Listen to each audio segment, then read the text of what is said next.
One of my favorites, Dana, all time, first ballot Hall of Famer, Will Ferrell. We had such a blast with him. One of the greatest. And actually, this one was fun because we did it live at the Largo. Yep, such a crack up. And Will is, just funny. I mean, just listen to this, you'll laugh. There's a big audience there, and he's always upbeat. He's game for anything. He's the same as we are. He comes. He's not walking through it like when we had Sandler. He's trying to get laughs. He's cracking up. We're all cracking up, making fun of each other. These are the kind that I like. They're super fun, just goofy, stupid shit. We talk about SNL, obviously, but it just is. The crowd likes this, and we go a little long, but it's great. It's worth it. It's worth the ride. Yeah, it was definitely fun. He's very sweet. The first thing he said when he got there goes, "Hey man, sorry, I've been really busy. I haven't been on your podcast till this long," or whatever it was. Yeah. And I go, "No, it's fine. We're just thrilled." And that's the night he got smothered with autographed people out back signing shit. Remember? Oh my goodness! I got mobbed because he had a system to get out. Then you drove by and honked.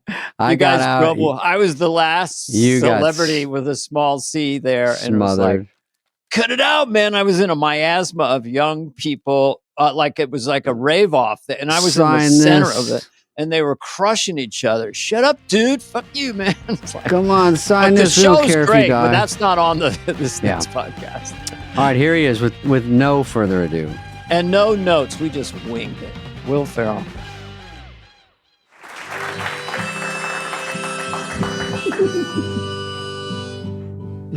David and Dana sitting in a tree. Dana and Dave, we're just a fly on the wall down the hall of SNL. It's pretty good. SNL. Dana and Dave.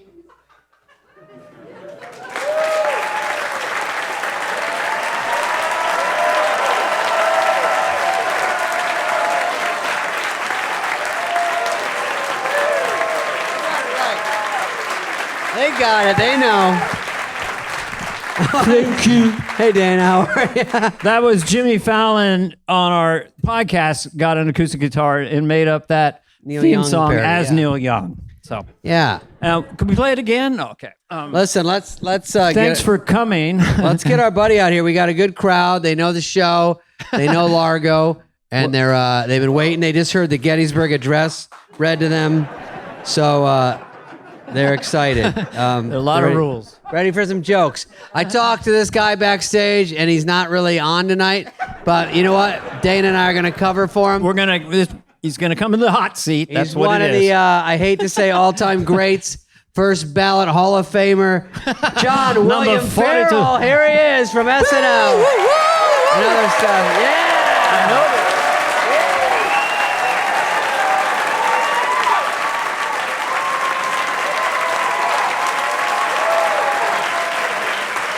All right, a little more applause than we got, but who cares? There he is. I'm going to go sideways. Test one. I'm kind of in front of you. Check. One. Will, Sibilance. did you like they got my chair from a fucking yard sale? I was like, that chair was put together like 15 minutes ago. I'm getting a better. I'm getting a worse. Okay. This So is a guys- good angle too. Yeah. I know. Right? It's weird. To try to talk So, to Dan. Will, were you impressed when you first met me? If I lay back enough, I can catch both of you guys. I can't even see you with that. I said, come on, he's not that tall. Get him a 5'8" seat. Now he's got a bad back. Listen, I remember the night I got spinal bifida. I was at Largo. Spinal who? Oh, that was a great heavy metal band from the 70s. So, listen, we got time for all one I got. more. When was the last time you heard a spinal bifida reference? I don't know. I just think I just said it, and then I felt like it's mean because it's very like Dennis Miller. Spinal bifida, okay? The starting linebacker for the Detroit Lions, all right? Also, too, if anyone's worried, I brought my wallet. I don't know why. Look at how fat it is, you rich. Damn, that's a fatty. That's a movie star wallet, right? That's just from Do Elf. you carry cash? I still carry cash. You never carry know. cash? Yeah. There's going to be a fun giveaway tonight. Cash. I'm just handing out cash. I didn't know there's an ATM here. Would you like your spinal bifida night in the Largo Theater? Would you like some gum? Come and get some. You don't have to have it. I'm just throwing it. Is it a trick? Is it a trick? No, it's nothing. Dana, all kidding aside, let's get to the serious part. Let's see. Where I'd like to start. Yeah. Hold on. I know, I can't see you at all, but it's okay. I know. I'm going to do Do you this. mind holding it? Yeah, I don't mind. Thank you. I feel like, this is Sorry. more Tony Bennett kind of. The best is yet to come, and I feel fine. Didn't you do Tony Bennett on the show? I did not. Oh. Anyway, Anyway, let's go to questions. Robert Goulet. I did Robert Goulet. Robert Goulet. What did he sound like? Alec Baldwin did Tony Bennett. That's right. He did a great Tony Bennett. okay. No, I did Robert Goulet. Bob Goulet. Yeah. And he just had a very deep voice and referenced his appearance in Camelot. And we just write him in weird scenarios. I think he did a rap album with Jay-Z. We did a sketch with Jay-Z. That makes sense. Yeah, and we also did a bit where it was Robert Goulet's musical called Red Ships of Spain, where he didn't realize he was making out with his daughter, his real life daughter. Anna Gasteyer played his daughter. Very Anna. Played his love interest in Red Ships of Spain. It turns out was his daughter the whole time. You can't write this stuff. Yeah. Oh, you did write this stuff. I did. Okay. Well, let's go back to the beginning. Will, Let's go back to the beginning. go Can I back. do a childhood chunk to get us all warmed up? oh, Because I okay. want to take Will to 10 years of That age. far I know back? Okay. Dad's here. Okay. Faith. But hold on. I just want to say Yes. Yeah, it's a pleasure to be here. thank you. Thank you. Great to be here, you guys. Very nice. Thank you. Dana Carvey, one of my all-time No, favorites. you can't tell me. Great sketch players of all time. David, you did stuff too that was interesting. But Thank you, Will.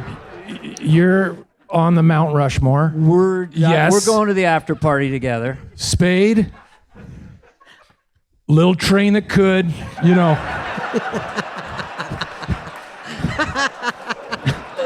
Listen, it took me a Charlie while to- Hustle Award every year at the banquet. They give it to Spade. Not even. And Charlie Brown, you always what? root for him. but in all honesty, Dave was you were still with the show when we all got hired, and you were like a big brother to us. You kind of showed us the ropes. Yep. And We had a year overlapping. a year overlapping. You were super cool to me, especially to all of us. Took me to dinner multiple times, hung out, gave us words of wisdom. Do you remember advice. one time I invited you over to the Upper West Side to have lunch, and then I Yes. ate before you got there? Yeah. Isn't that funny? Isn't that funny? Why I remember that? But Yeah, it was You Uh, always eat before. I you know, just but he project. wasn't even late. It was not even his fault. It was weird. I don't think I was late at No, all. it wasn't. It was my fault.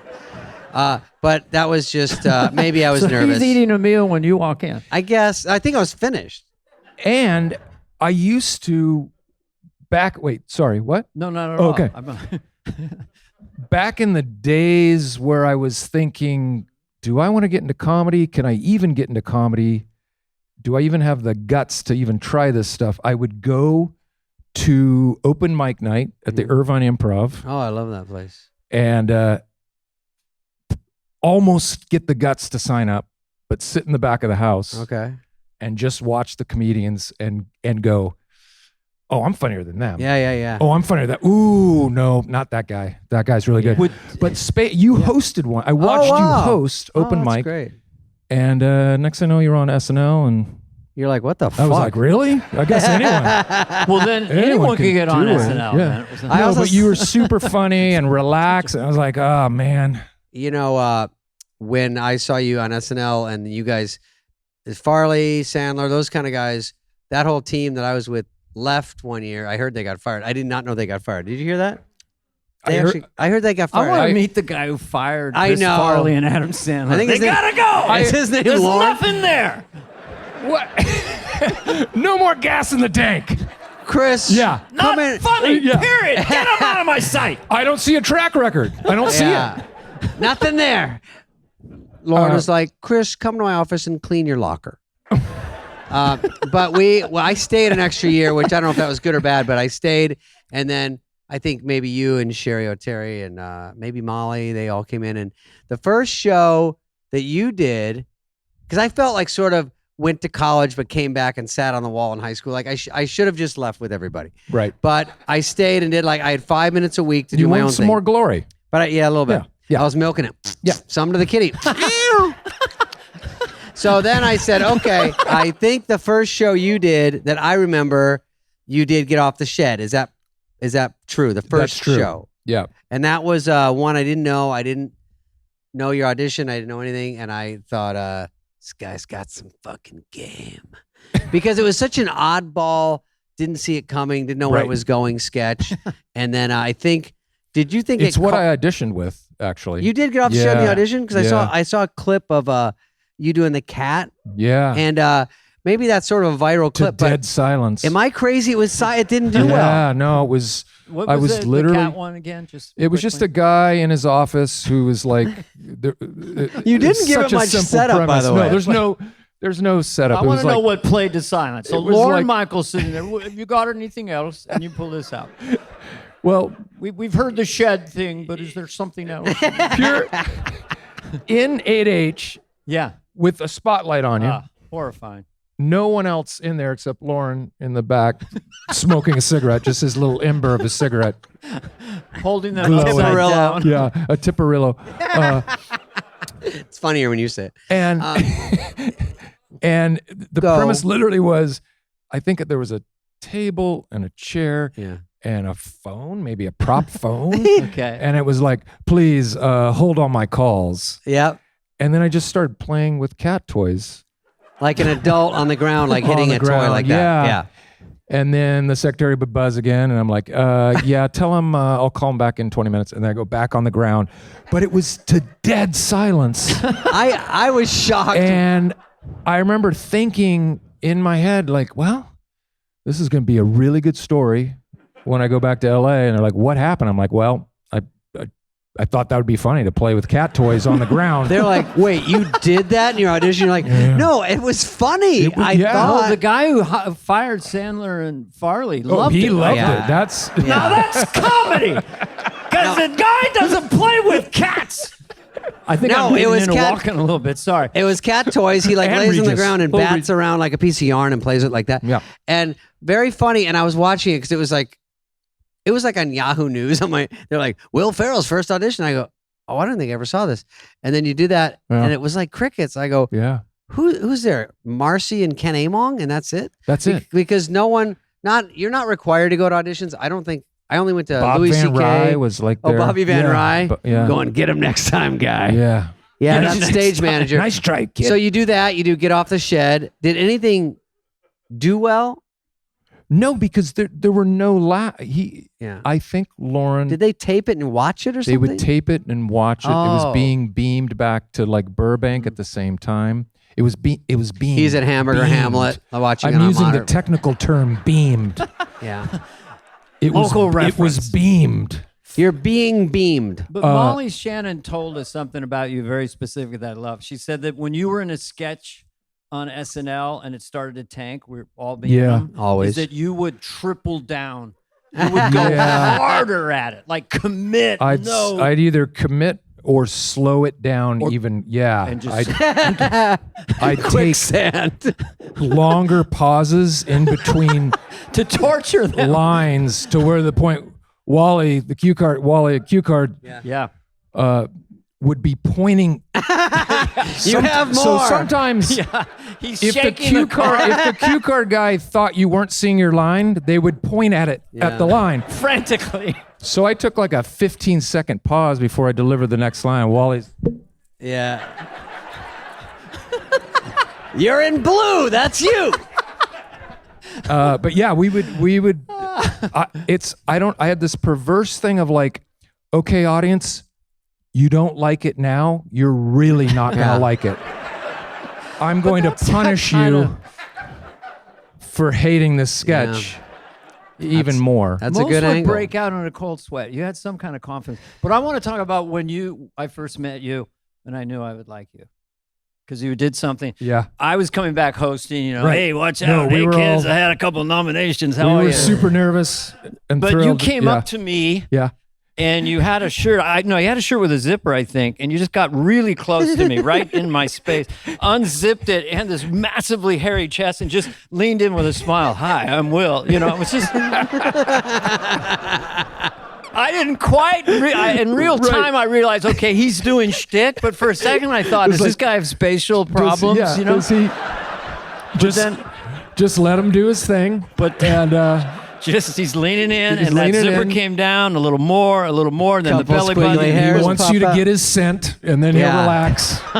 Musky. Yeah. But that was fun, and that was when we did. Did I do Ross Perot and you did Larry King? Because Lauren Michaels talked about that. I did a fabulous Larry King.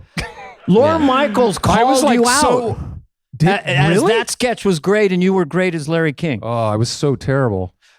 Was it you hosted, Dana? You were like, don't worry about it. I'm going to carry the whole thing. Well, I had an ace in my pocket, of course, by the name of Ross Perot. Yeah. So it's the easiest laugh I ever got in my life. But I was like, all I could do is like, I'm Larry King. Here we are. Ross Perot. Ross Perot. What are you? That's all I could do. I think you carried it beautifully. It was know. a precursor to Alex Trebek playing the sort of straight line. Applause. That was good. People know your cues. But being funny with the straight line, But anyway, that was fun. But I think we did Bush and Bush Jr. with I had the antlers. I kept banging the antlers. Oh, yeah. Yeah. So I'm doing George Sr., who's 6'4", and W's 5'11". So I had Herman Munster shoes like to here, and they padded me up. He's coming in as my little baby son, basically. So at one point, Will plops on my lap. Yeah. Here you are, son. How are you? Yeah, if you play it back on YouTube, you hear me go, "Ugh." We're on a deer hunt or something. We're hunting then I deer. Tried to. Yeah, there was because I'm rattling the antlers Another together. time we were out hunting, and I told you to go out. So that I would get taken care of. Yeah, it was clear. Yeah, Just keep going into the woods. Keep walking. And then Daddy. It was of mice and men moment. Yeah. Yeah. Right. Yeah. Yeah. Well, I played Ross Perot in a rehearsal. He was in the wide shot. I was in a wide shot as Ross Perot. The most. Do you remember playing Woody Allen? Do you remember we did a sketch where Was it the Woody Allen? Yeah, you did Woody Allen. Was it the Woody Allen in a classroom scene with Seinfeld or Jason Alexander? Or was I just playing him in something? I think you were just playing him. Did you do? I don't even mean to be didactic or facetious, but Andrew Previn. Yeah, because I was playing the actor who was his buddy. I forget which film. It would just go Max. Max, you're crazy, Max. Yeah. Maybe it was some Smigel sketch. I did it once with funny. a cold opening where Rob Schneider was playing Soon Yi. Yeah. And I can't. I know. Yeah. It was the early 90s. Yeah. Right. So I come out. I'm going to do a citizens cancel. I come out live, and there's no Rob Schneider playing Soon Yi. And the cue card guy's going like this. And I'm like, I can't even, she's not even here. I don't know what I'm going to do, because I can't. So I had to just do that He's for in 30 seconds. in makeup still. He was in the makeup chair. Sorry about that. I didn't know. Woody, I'm sorry. I thought it was Gap Girls. Sorry. Go ahead. We do a lot of characters on the show. Yeah. No, but when I came back to host, Will, no applause. When I came, I'm just saying. No. You pick your spots. They're hanging on your every word. Yeah, when they're I good came listeners. back, That's why. All I They're remember. really good listeners. All I remember was, I think there was an army sketch, and then you had a hard brim hat. Do you remember the idea of this sketch? And then when you came up to me in air, you were poking me in the face with your hat brim. Sensitive. Stephen Cragg wrote that sketch. Oh, yeah? Yeah, it was. What was the story you were? A Dana, sensitive drill sergeant. Yes. Oh, okay. But I barked out all the commands, but it was all loving, therapeutic That's right. advice. Yes. Yeah. And then when you got up to me, you hit me in the forehead with your, and of course it threw me. It was like an old what Farrell used to do, just start to make you laugh on air. But it was really just fun being in a sketch with you because when I did my year where I stayed too long, is what we're calling it now. I had my own 5 minutes, and then but I didn't do sketches, so I felt a little weird because you guys were doing stuff. So we weren't super connected, but I would like to see you guys and stuff. But coming back to host, we were all part of it. That was fun because the whole thing I remember hosting was that one sketch with him, and because some work, some don't, obviously, right? And I think that one is where when I hosted, Sandler was going to be in my monologue. Remember he did audience member? Oh, what are you doing? You're so mean. He would stand up, and so we had a whole monologue that. What are you doing? No, he was like a very timid guy with glasses and called audience member. And then he had done it a few times, and so he's doing it when I host. And then that morning, Waterboy opened or something. He had to fly back to L.A. And then they go, Lauren goes, well, it looks like Adam's out. I go, out of the monologue? Out of the monologue. And he goes, well, aren't you a stand-up? And I go, I mean, sort of. I don't really do it anymore. I work at this fucking dump 20,000 hours a week. I haven't done a set in 8 months. And he goes, maybe just 7 minutes. That's all you need. I go, yeah, but I need it polished. I can't run to a comedy store. I can't run anywhere. So I put together, I don't know how we got it. It sounds like a fun challenge. It was a challenge. And it was, I did a bit about a polar bear and I did a bit about something else, but it was kind of fun and terrifying. And then I remember your sketch. So thus, that was great doing it with you. That's all. Every moment of SNL, fun and terrifying. Yeah. Yeah. Very scary. Do you remember, have you ever said no to a Tuesday dinner at Orso?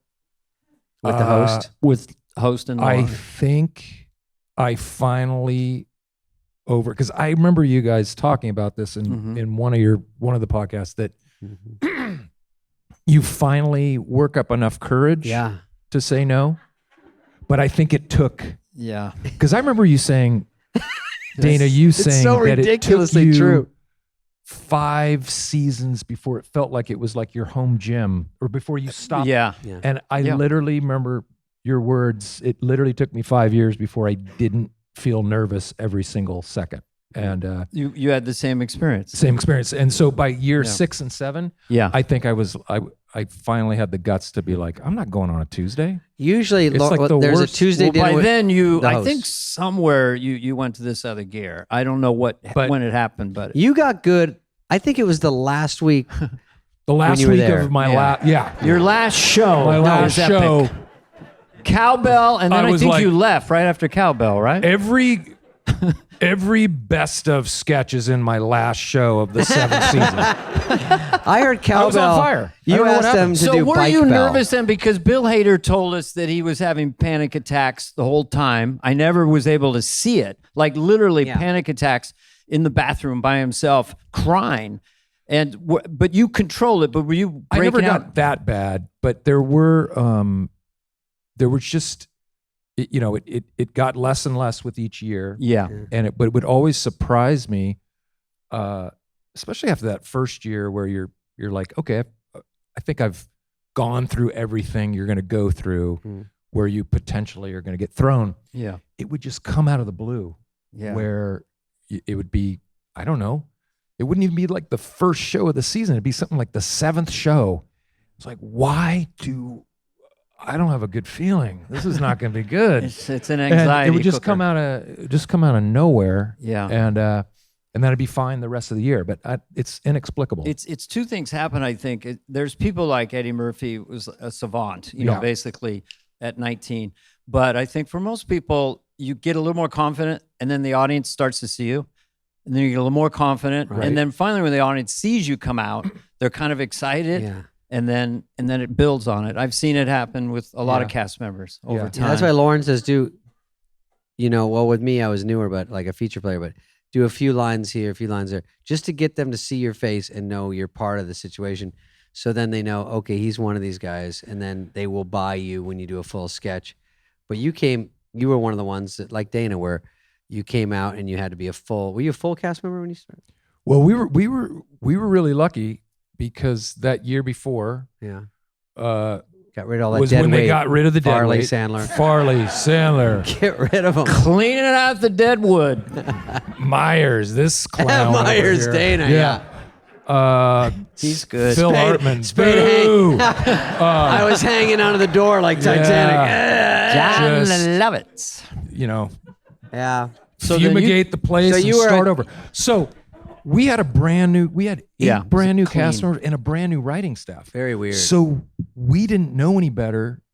We were like, it wasn't that, because I've talked to past cast members who were added one at a time, like by themselves, and that's super or mid-season. mid-season to try to break through that way. In fact, Molly was mid-season the year before I got there, Oh, she was there. Okay. and we were laughing because she was like, what is this? You guys get like cue card training and you get shown where here's the wardrobe department. Here's your quick change area. I didn't get any of that. My God. Yeah. And she was just laughing, going, she was like, I was a little mad actually. You guys did you get trained on the cue? Do you remember anything like that? No one even talked to Just us. terror. I mean, my Yeah. thing was freaky because in the first show I was in the cold opening and I didn't know it was the cold opening. I was just in it. I knew it was my first time doing sketch comedy. It was hard for me not to look at the audience like a stand-up. Yeah. You know? And then the church lady popped and came in and Right. I had Sigourney Weaver and Phil and Jan. And so then that took off. Crazy. So I was just boiled in water immediately. And then chopped broccoli. But chopping broccoli. Chopped broccoli. Jeez.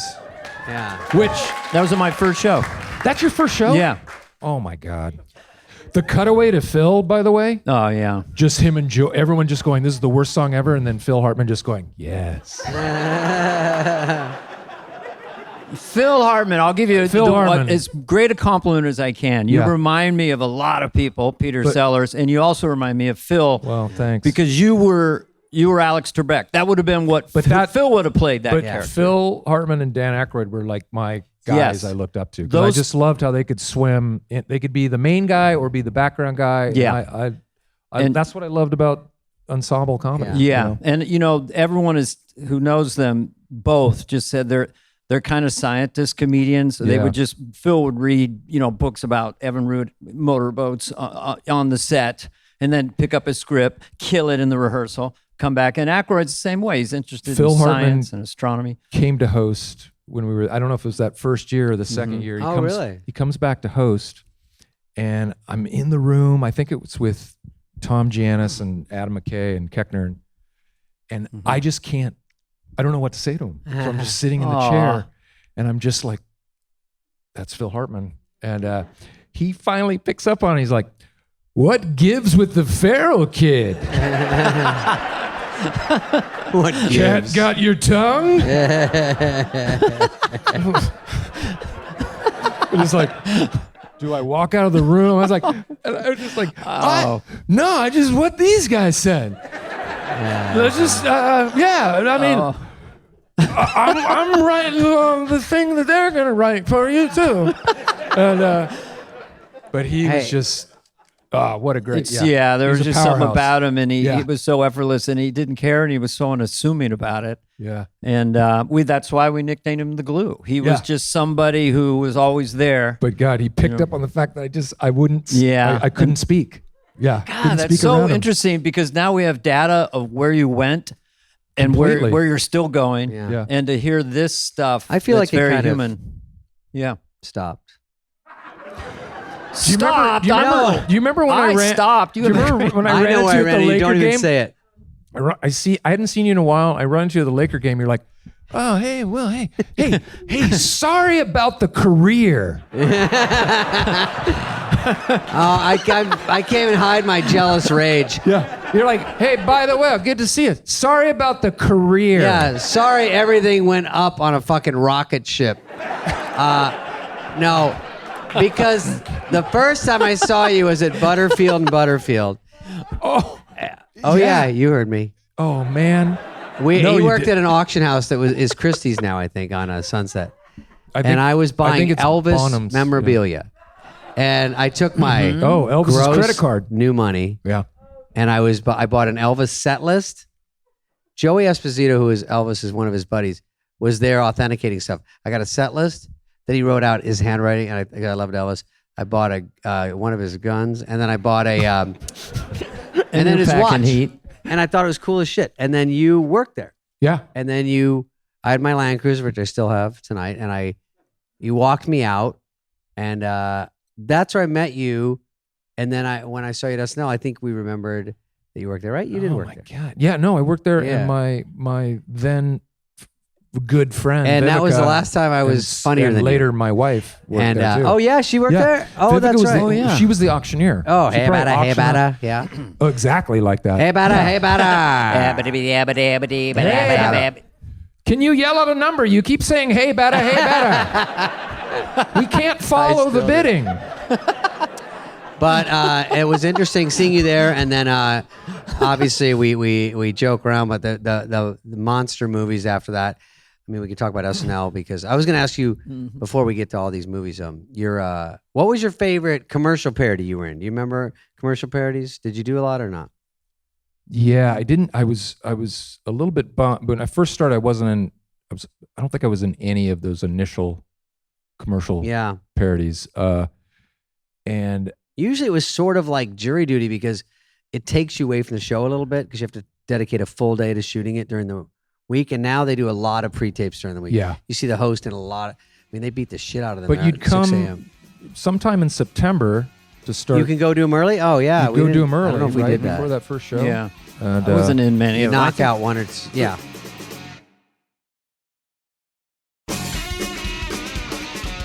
One thing I'm just quickly very interested in because you think everyone knows everything about you, but what was that transition from USC to the Groundlings, and then how long at the Groundlings till you got on SNL? How fast did you get on SNL from when you started trying to be a comedian? I graduated SC in '90. Moved home immediately, which was great. Back to Orange County. Back to Orange County. Okay, good move. Everyone was super psyched. So that's about in that. 1990? Yeah. Okay. That was 1990. I'm back, Dad. Yeah, I'm back. Thanks for the education. Yeah, thanks for the degree. And I then was going to try to be a sportscaster. That's what I studied at SC. I was going, but at the same time, I thought, I better try this comedy thing if I'm going to give it a shot. Because that was from a childhood sort of inkling, always prankster and all that. Always liking it, but too afraid to try it. And that's when I started taking classes at the Groundlings, trying some stand-up comedy. Pretty darn good. Yeah. Did you ever play the Cannery down in Newport? Or the San Juan Depot where an actual train goes through? Your set? I did like more official comedy had clubs. that, yeah. Okay. But I don't think I was in You're that like club. Shakey's, Nino's in Long Beach, an Italian restaurant. I did not. Yeah. All the big spots. I did. Yeah. Sir Laughs a Lot in Glendale. Gutbusters. Yeah. The Rib Tickler in Minneapolis I played. That's real. But I was doing some stand-up. I was doing, and Groundlings, you work your way through this school. Yeah. But the courses are so booked up, you'll finish one level and you got to wait 6 months before the next one opens up. So then I was just back at working odd jobs. I was a bank teller. And this is in 91, 92. You're still doing odd jobs. And then I think 93, I get into the main company or the Sunday company at the Groundlings. Did you have a character that you had developed at that point that got you to that? Was Harry Carey around? Or? Harry Carey was in the main company. Yeah. Okay. So the Sunday show's like their B team, like their minor league team, and then you get into the main company, and that's when Get Off the Shed sketch I had done, and I started doing Harry Carey. That was during the baseball strike one year. Inspired character. And I thought, baseball, there's no baseball games right now. Wonder what Harry Carey's doing with his days. I thought it'd be funny. I should set him in like an acting class doing a play reading of a super dramatic play. Perfect. And so I wrote this sketch about Harry in a community theater rehearsal space. And I was like, okay, let's take the scene from the top, and right. And then it was Harry Carey doing like, damn it, Carol, what happened to us? I look in your eyes and I don't see love anymore. And then you disappear. You're faced from this angle. That's funny. I didn't see Will for a second. I remember Maggie Baird, who was she played my wife, but the other act they had to play. I said, you guys have to play it really like if you can make yourself cry, do it. So they're reading the lines like, I don't know, we're distant, and she's like getting herself to cry, and then I'm playing off of that. It was madness, but. The audience, I knew it was working when the audience was laughing without any knowledge of who Harry Carey was. They'd just be like, who's that crazy guy you do with They just sounds funny. But so I'd done that, and by that spring of 95, that was when we'd heard SNL's looking to recast. So it was pretty fast. It was like 2 years. Did you have anybody in a position of authority, a mentor, or someone at the Groundlings, or someone who pulled you aside at one point, said, I think you really can do this? Or it was a really supportive. I mean, was everyone sort of giving you feedback? Was it more supportive than SNL? Well, I would say typically yes, but the group we had at the show, we were kind of like, you got kind of lucky. We got lucky. Who was in that group? That would have been Molly and myself. Chris Kattan? No. Chris Kattan came later. Anna Gessner. Anna came the next year. Sherry. Oh, Sherry O'Terry. Weren't you? Norm was doing Tim Meadows. So Tim, Jim Brewer. Wow. So Nancy everyone Walls, went on from there. Steve Carell's wife, Nancy Walls, who was on SNL. And it was a lot of people who'd done sketch comedy. So everyone was just kind of like pulling for each other in a very un-SNL way, because we knew like, ooh, the show's about to get canceled. Not to mention, everyone in network television saw there was blood in the water. So we had to go up. Mad TV premiered. Howard Stern had a sketch comedy show. Oh, really? Your first year? All that was on? Funny. But I think you did your show in '96. Yeah, that first. Yeah, that was prime time. It made half an episode. They pulled us out. But you guys doing it on a Friday night? Maybe? I wouldn't. I think no. It was right after Spin City or Home Improvement. And there was a fourth. There was 4 or 5 different sketch comedy shows that whole year. And In Living Color might have still been on. Maybe. Too. Yeah. The State maybe. So anyway, we were like actually pulling for each other. Sort of friendly. Was Cheerleaders that first year?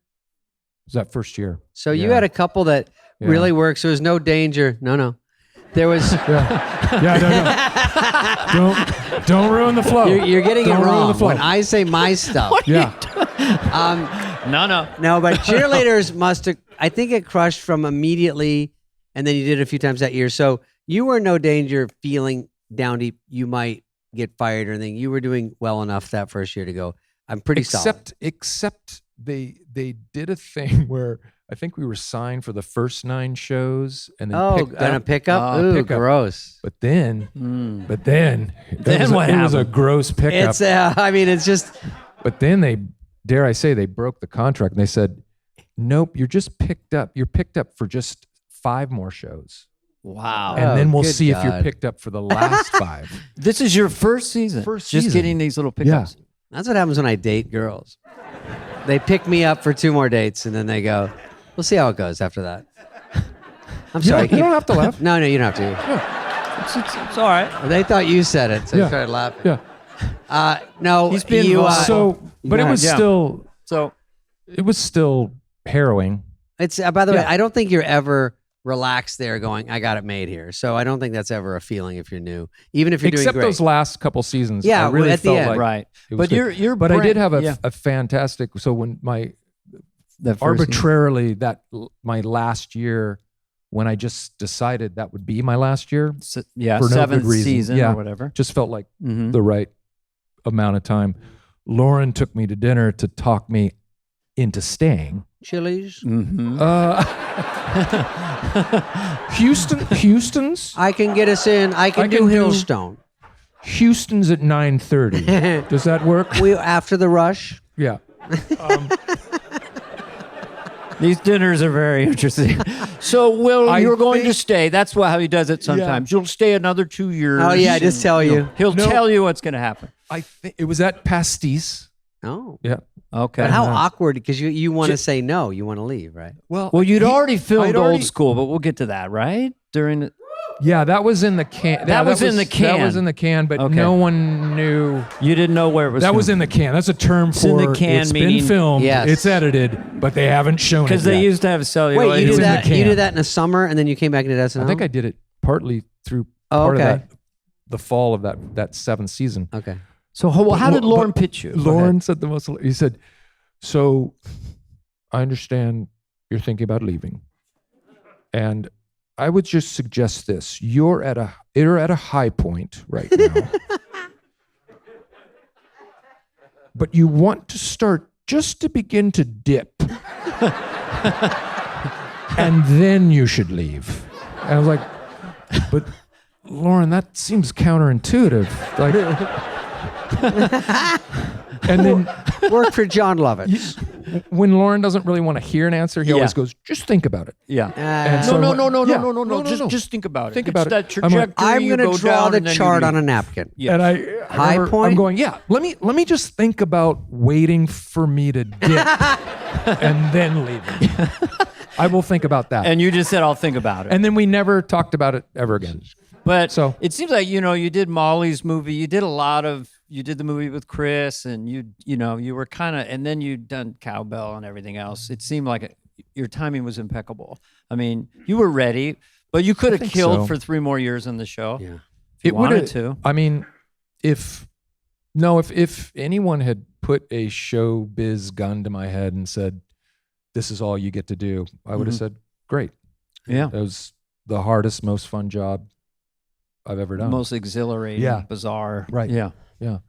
But yeah, I had couldn't filmed, hear you. Did someone put a gun to your head? Someone put a gun, one of Elvis's old guns, Oh, God damn. bought at auction to my head. Don't Whoa. use mine right back on Comes me. around, comes around. This crowd does not know what to do I because think I was in a dark nightclub in Scottsdale, where I'm from. Arizona. Camelback and 54th. Yeah. When you did, so in the summers, you did, that's what we would try to do as a movie in the summer. So you Right. did, what was the first one? Was it Superstar? Were you in Superstar? I was in The first one was, Superstar, or was it Roxbury? I think the first one was Roxbury. I heard the original title was called A Day at the Roxbury. Then you go, maybe Night. We're doing Bury this month. Is there any way you could still Instead of Roxbury, shake your neck like that or no? It's too hard. I don't know if I can. I don't know if I remember Don't try. what the motion was. It was. Man. Yeah. Is this love? If I did it now, I would just hold my head still and go. Try to trick the audience. Like a little cardboard cutout. Actually, that's a sketch Catan and I would do at the Growlings. Oh, you brought it in. Brought it. So we brought that in, but there were I'm sorry to interrupt you, but Yeah. for the audience, if they don't know, but we say it sometimes, when you come on, when I was there, you would say what sketches you had when you came in or what characters, right. and then you own them, even if you did them on the show. I think Mike owned Wayne's World. And then Not sure. I was just... No, I don't know. Is No, that they true? were pretty tricky about that. I don't know. We'll own it even if we don't own it. Maybe 50-50? Right. And then whatever you came up with in the writer's room, they own, right? Is that how it Yeah, works? Yeah. yeah. So Yeah. if you came in with that, and then I think it's more incentivizing if you would think if it was a sketch they owned, because Lauren was doing a lot of sketches for a while. Like even Tommy Boy was sort of us at the office based on What was that movie? you guys. What was Tommy Boy about? I get the top of the hand. On and top then, of woo! And then Wayne's World. And, Let's get some box office numbers out here. Roxbury versus Tommy No, Boy. Tommy Boy. Okay? Let's Tommy see Boy us was- pulling I think coin down. we weren't a big hit though. We weren't. Roxbury maybe made 30. We made probably 35. We barely. Really? Yeah, Wayne's World was the big hit. Yeah. I thought Tommy Boy made like 50. No, it just made. It What about just sort Black of- Sheep? What about what? Black Sheep. Black Sheep made about the same. But they sort of did better in as it went on, like on video. But some movies like that, in hindsight, you probably thought they made more, but it didn't. It opened number one, and so did Black Sheep, but it wasn't like a huge killing. But it just sort of resonated over time, which helps because a lot of them do better, and then they don't resonate. You know how it is. You got a lot of movies. Life on actually all DVD and yours did well, but cable. But to other people, not really. DVDs are huge. What was your DVDs biggest are coming bomb? back, by the way. Oh yeah. Live streaming is let's so find one that over. didn't work. Let's get some hardware going. I want to put it in a slot. No, it was like I remember Walmart said every time people throw in Tommy Boy or Joe Dirt when they come by in the aisle, and it doesn't go down. Every week they get the same amount of people just go, just throw it in.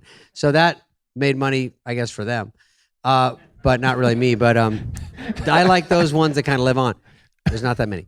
But when you came out, so Old School was such a monster. Well, was your idea to be naked and streak because you did that before, or there's It always seems you to wanted me to treat that America. you got a comfort level of using your body, in a very funny way. I had a comfort level. Yeah, I had. You would streak in college, right? Or is that made up? I had. Yeah, I had.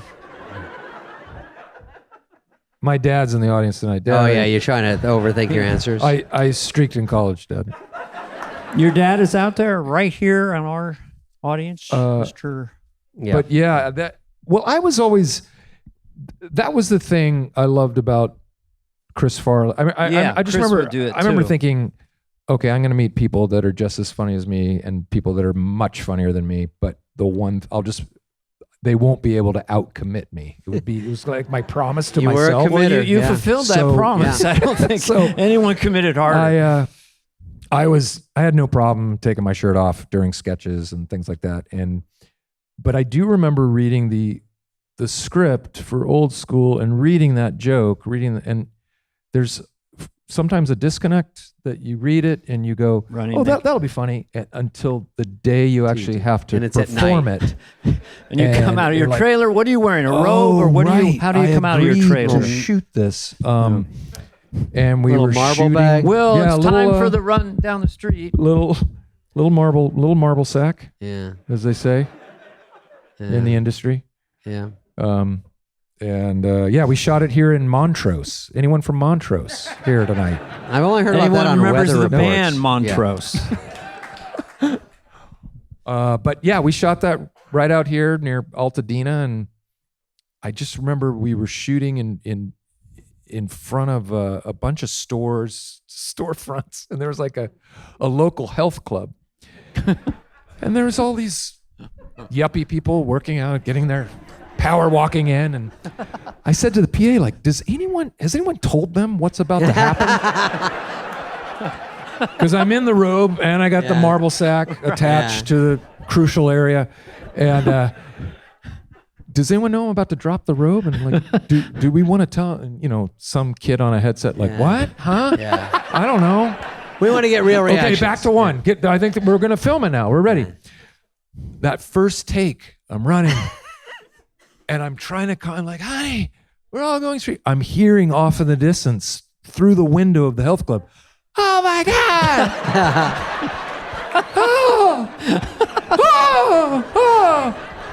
Hey. So many pubes. And then we shoot it, we cut, we reset. Another take. He's not going to do Another it again. take.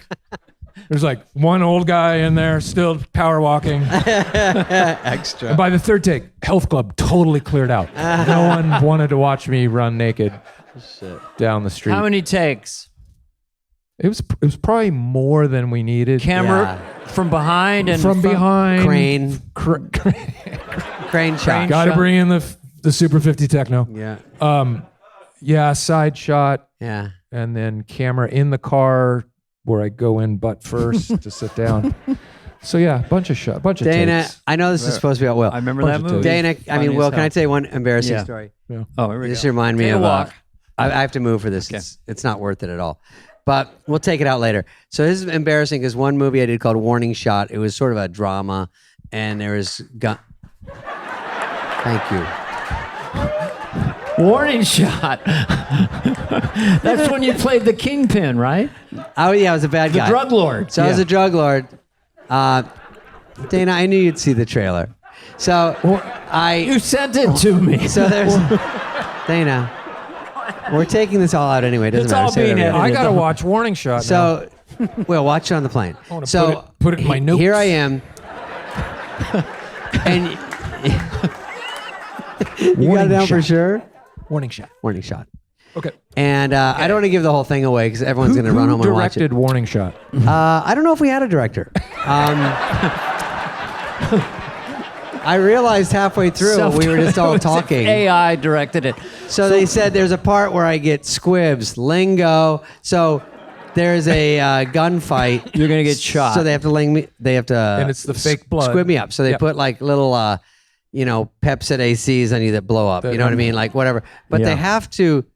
I don't know if it's electronically. They have to tape it to you. Right. And they actually make it like makes a spark or something. So they small explosion. Right. Yeah. So they tape a couple here to my bird chest. And then, but I'm at lunch eating a burrito. And then they go, hey, shooting after lunch. I go, okay. But like you, I don't even think about it. And then I go, oh, wait, I have to, this guy's coming in here. So the special effects guy's got like a ponytail, this kind Always. of guy. He comes in, hey. And it's like a sound guy that's in your face. It's never their fault when it goes wrong. Yeah. He goes, we're going to do these and you might feel a spark. And if there's a full fire, we'll address it then. And I go, okay. Which means it's happened before. Which means it's his first day. Yeah. So he goes, they just pulled me off this other thing. Home Depot? Yeah. So so he goes, okay. So he wires me up like shirt off. And then they go 1, 2, 3, 4, let's say. And then they tape them down and now they stick them on. And now they have to go down my pant leg. And then, you know what I mean? Like out the back, the wires. And then the guy has like a little blow up plunger. Yep. So I have to put my pants on over that. So these are on here and they go back like 6 feet to him. And he's like, got it. And then in my trailer, and then I delicately put my shirt on. And they go, ready for you. So I start to walk out and he's following me. And then I start drifting off on the way to the set going, what are my lines? Blah, blah, blah. Take that, dag nabbit, or whatever I'm saying. And you were playing like a macho badass. Yeah, like I'm a tough guy. Yeah. So this is the embarrassing. I'm drifting off. And then I go, and then 3 toots in a row, just to myself. I don't care. I'm just walking. Yeah. And then I hear behind me, hey, come on, man.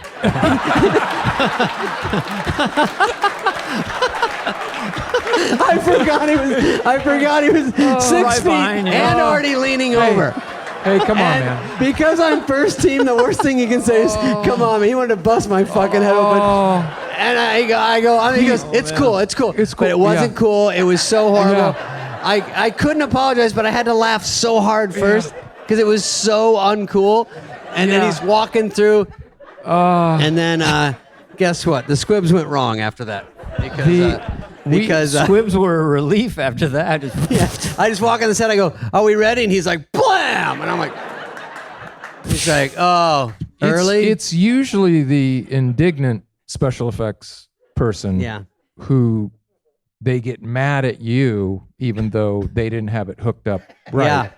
And so, filming A Night at the Roxbury, one of the gags was we're driving, we're doing the head thing, and then Catan does it so hard he smashes his side, the window, his passenger side window with his head, and it explodes. But that's all squibbed up, so that's supposed to just smash. That's supposed to crack with the aid of technology. Timing, right when he touches it, bam. Special effect guy, same guy. Yeah, he's waiting by the console. Going hot on effects. Cool dialogue, coming in hot, yeah. You're timing it out. You're rehearsing how many head. Okay, we'll do it on the 5th one, and on the 5th one, Chris will go like this. So we're doing, what is that? And we're doing our thing, and Chris, 1, 2, 3, 4, whack! Side does nothing. The side doesn't break. Doesn't break at all. Guy comes in. It's like, it's all checked out or something. wasn't plugged in. As if we're supposed to go, oh, great. Yeah. No problem. Ah, fuck. But Catan's got like a shiner. Weld. Yeah. And he's like, do we trust him? Do we do it again? He goes, are we doing it again? But they get so excited when they discover their issue. Yeah. Yeah.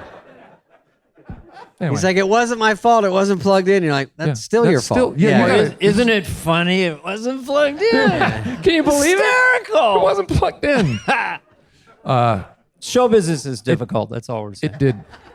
So you But go. I do love the guy. Like, come on, I love it. Come on, man. Oh, he just kind of. Come on, man. He did the harshest he could go is, hey, come on, man.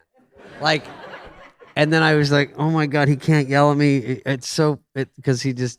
But we always found that with the effects guys on SNL that Yeah. like if you had a gag, You had where to like, barf or something. like, please, we need so much blood. It's supposed to be over the top Right. amount of blood. Yeah. You got it. It's going to be so much blood. Dressers will show like one spot. And you'd look over and the guy would be like, I don't know what happened. I'm sorry. I don't know. You want more than that? You're like, Yes. Yeah, I want the funny We want version of the blood. The funny yeah. version and like then add 100% to that. We did it with Alec Baldwin, and we were, and Jay Moore, we were all like, every cop that came to the set goes, I think Phil comes up and he goes, this is the sickest, most gruesome set, I've ever seen car crash. And he throws up. And then he goes, Captain, what's going on? Then he throws up. And it was just a joke of we all throw up. And like me and Jay, by the time we got there, we were newer and we had 2 lines, but the throw up wasn't working as well. And it goes, it's same thing, up your leg, up a hose, and the guy in the back going, and then at rehearsal, we're like, guys, more, the same thing. Yeah, please. Funny throw up. It can't be it enough. goes everywhere and it's too much. No one's mad. It's too much is better. And I think by the time we did it, it was either a leaky faucet, it just barely, and you're like, and then it's funny because you're like, It's just a little. because it's coming out of your Spittle. arm, so Little you have spittle. to act like you're barfing, and it goes like that. Right. There's a Spray my whole tube and face. you- Spray. yeah. Funny. Anyway, that's neither here nor there right now. No. Yeah. No, but Do you have any other stories you'd like to share? Yes. Will? were you an Anchorman? Because I didn't read everything. No. I know you were in. No. I auditioned for it. What was but I the wasn't. guy? Ron Flurgady? Oh yeah, or was Burgundy? Ron- That wasn't something from SNL, right? That was something you thought of after. That was after. Yeah. Yeah. That was after the show. And was that one of your first? You left SNL. Was that one of your first? Left just SNL. starring in movies. Old School Old school. Came out after I left. crushed. While we were filming. Yeah, so I left and I didn't really. Is that the one I where had you go, Old School that "You're was filmed, but they held crazy." on to it, which is usually a bad sign. They Right. didn't release it until later. And then- After Anchorman. no. Well, Before. So it was old school. And then we were working on Elf. this script about an elf. that Oh, Elf was not- back then. That did. That was not Enough. that needed a bunch of work. So when I Right. left the show, I didn't like have this stack of scripts waiting for me. But holy Right. shit, to come But- out with those three, But within Old School, 3 or Elf, 4 and years, Anchorman were the first God 3 movies I damn. did after I left the show. that's unreal. At Old School, you go. quite a You're run. crazy. Is that what you say? That, after the When you get trank hit? dart? Yeah. Oh, Yeah. hysterical. Yeah. So many parts of Old School were great. When Vince Vaughn goes, "Hey, you need some sand? I got a sand guy." Everything about Old School is funny. Love that one. Elf obviously was such a huge home run hit, and still to this day. But plays. Elf was Step Brothers. that was a little scary only because I'd come off of SNL and Old School, known probably for doing more PG-13, Right. Or edgier some stuff. Edgier stuff Yeah, on yeah. SNL. And then you're in a And then I'm in this Family film. thing That's risky. going, this could be it. I don't know. I'm Yeah. just sitting around, It's a big running swing. around the streets of New York in yellow tights. But your style, I guess I'd say, is you never wink and you commit Right. like Yeah. a dramatic actor. Yeah. And that's what kind of holds you up. Well, Elf, all those Thank things. you, Dana. Yeah. I also Thank you. I Thank say you. the same thing. I like you to haven't said keep anything. I compliments. said it like before that. you You got said- here. It's Dana. You can do a trick that Kevin Nealon can do. It's You can lower your IQ just 20 points Right. Just with your eyes. Very subtly. And it's genius, but every time we were doing Hans and Franz, cocky idiots, and we were talking and they go 5, 4, 3, I'd look at Kevin and he would his eyes would just go really dumb, like, and he could lower his IQ like 40 points, but you have that skill set of being able to just take IQ off with just something about your eyes. You I can think that's good. Yeah, it is. Yeah. You kind need of that. like a guy. What was his name? Sounds Sellers. Peter Sellers. Yeah. Peter Sellers. Kind of like that guy. Pete Sell, I call him. Yeah. Pete Sellers. Because you do have some symmetry with him. A lot of comedians want to claim Peter Sellers, but I do think you have something in, that cocky idiot character that also is very dry, extremely bizarre word packages with a lot of physicality. Anyway, I've been researching you for. But that's how I started thinking of the Ron Burgundy character, because I was watching footage of this news anchor who had been retired for 20 years, but he still talked like this. Yeah. And I walk through my local market and I'll be ordering, I'll be buying my groceries, and people will hear my voice and they'll ask me, were you in news? And I say, yes, I used to be. And I thought, who talks like that? Yeah. Like, what? You're not a news guy anymore. And I thought, oh, that's funny. Someone who never loses that affect. Yeah. Yeah. But all the stuff writing that San Diego's funny, casting it right. There's so many ways to do a movie wrong. Even if you have a funny character, like you got to get it directed well, written well, perform it well, edited. There's so many ways to ruin it along the way. And that's why sometimes you sign up for a movie, it just doesn't come out because there's so many ways to mess it up. Yeah. But to have all those work all the way through is very, very tough to do. And Anchorman is one of those that just hit on all cylinders. And then the sequel, I was watching the fight scene from the sequel today. And it's so fucking funny where insanity. You're thinking of different ways to have different news people. And then everyone's playing it as funny. And they keep coming in their different groups. All that was funny, and topping the first one was hard, but you did that with that. And then, also, 2 days with Kanye West. I figured out that was Kanye. I'm like, Kanye made this cameo, but he filmed his thing and then he just hung out the next day. I just stayed, playing Yeezus for us over and over again. Yeah. Whether you wanted to hear it or not. Yeah. That's demo jail. Yeah, it was wild. Interesting. Yeah. Wow. Yeah. It's funny. I used to be, whatever. I had a guy like that, and he would play his album over and over. In the car, and then in the house. And then you didn't want to say, no, you already played it for me. But I'll listen to it again. Give you another shot at it. Yeah. That was funny because I saw Kanye. I was like, oh my God, is that Kanye? Like, was he around back then? I guess he was. He must have been pretty new. No, it was. Yeah, he was pretty old, I think. One of the right in the middle. Whatever it is, whatever the answer is. Yeah. But so Anchorman, you're also your bandmates on that, which you've worked with a lot. Yeah. Paul Rudd, who's awesome, obviously. Yeah. Steve Carell. Carell's so funny. Carell got a great funny so part. Yeah. Bizarre. Keckner, it was a great group. Keckner. And McKay, who we'd met at SNL, and it was a. You guys just really knew what you were doing. We just felt like we were playing with the house's money, and DreamWorks had said no to it initially, and then later came back. And oh, really? Yeah. They had a bunch of people had passed on it. I think we had 10 or 15 different financiers or studios pass on it in one day. It was great. It was a great day. That's a horrible. McKay and I calling. Did you hear about this one? Yeah, that's a pass. Okay, good. But you go excitedly pitch it to everyone, and then you just hear pass. You just hear the call should be coming in. Pass. Oh my God, that's sickening. Because it almost doesn't ever work after that. If one passes, it gets like a stink to it. Like the other one's here, and they go, oh, something's bad about it. Oh, we don't want it either. So you do that. Is it what happened? Elf came out or something, and they go, we'll risk it now. No, it was old school. Old school came out, and they thought, oh wait, we have this other script with him. Now we should do how something. now with we him. like it. Oh, now yeah, we yeah. like it. Hey, that made money. Yeah. Let's do No, a chart and then we take it this'll back. make. We take it back. We like the thing about the newscasters. That thing. Well, we were trying. They just couldn't wrap their heads around it that it'd be funny. And I was trying to say it's kind of what Austin Powers will be to the spy genre. You know, it's like. But anyway, so when we finally got to make it, we were like, let's just hurry. Let's just shoot because they may shut us down at any point. When movies do the best, feel like that's, and then it was one of those where I'm guessing, the last couple takes, do whatever you want. Just keep doing shit. God. Just act stupider and stupider.